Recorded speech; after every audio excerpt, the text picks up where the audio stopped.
Hi and welcome. Today's topic is how to answer behavioral-based interview questions. These open-ended questions usually start with, tell me about the time when, or give me an example of. They are asked because past performance is considered to be the best predictor of future performance.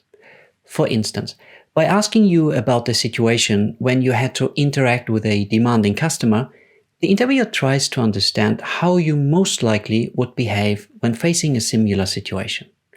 And apart from having a good example, it's also crucial to use the right technique for answering these questions. Let me show you how you can use the STAR method, which stands for situation, task, actions, results, to formulate a good answer. Step 1. Identify your example, preferably a recent one from the last 1 to 3 years. There are two aspects to consider. One is complexity and the other is business impact.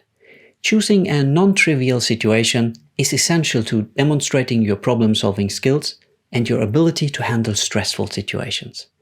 And the higher the business impact, the better it shows how you can deliver value and produce results, which is the main reasons for hiring someone.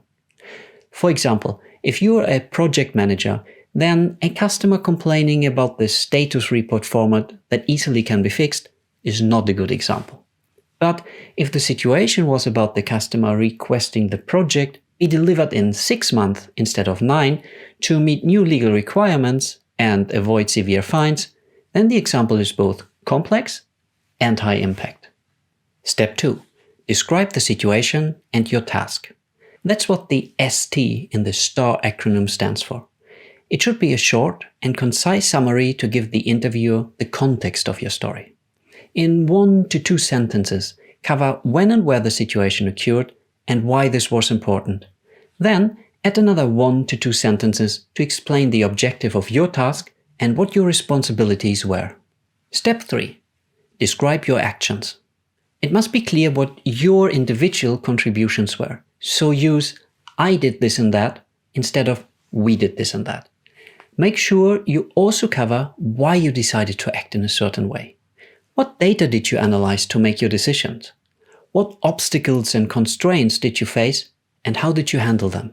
Step 4. Describe the results. There are 2 types of outcomes you should cover. The first is the actual results based on the objective you described in step 2 when you explained your task. Make sure to quantify them with concrete numbers.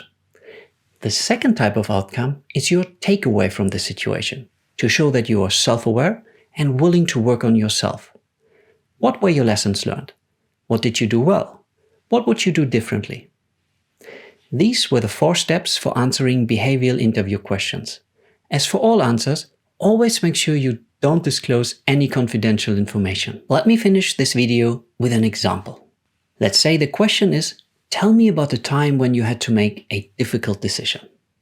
A good answer could be, last year I worked as a sales specialist responsible for selling refrigerators to smaller companies. We were close to the end of the quarter and hadn't reached our targets yet. My task was to generate as much revenue as possible.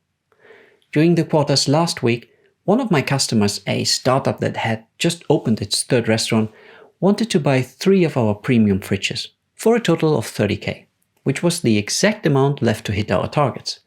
I called them to understand their needs and realized that 3 of our basic models would be sufficient for them. It was a difficult judgment call, but I sold them the less expensive fridges, even though it meant 15,000 less in sales. I based my decision on 2 things. One was our company's core value, which was we always put our customers first. And the second was a gut feeling that building a trustful relationship with this client would lead to more business in the long run. And this was supported by some data that I analyzed from our CRM system. It turned out that 75% of restaurant chains that were once similar in size to this customer scaled quickly, which on average led to a 50% year-over-year revenue growth for us.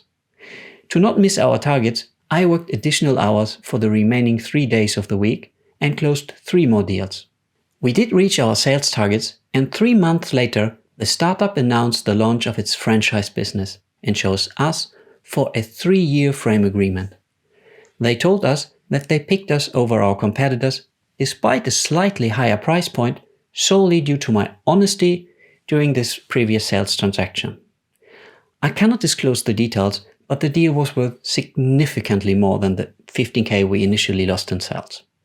I learned two things from the situation: that long-term customer relationships can be worth much more than short-term profit. Also, that I should have talked to my manager earlier to get her buy-in for my decision from the beginning. That's all for today. Thank you for watching, and I hope this was helpful to you.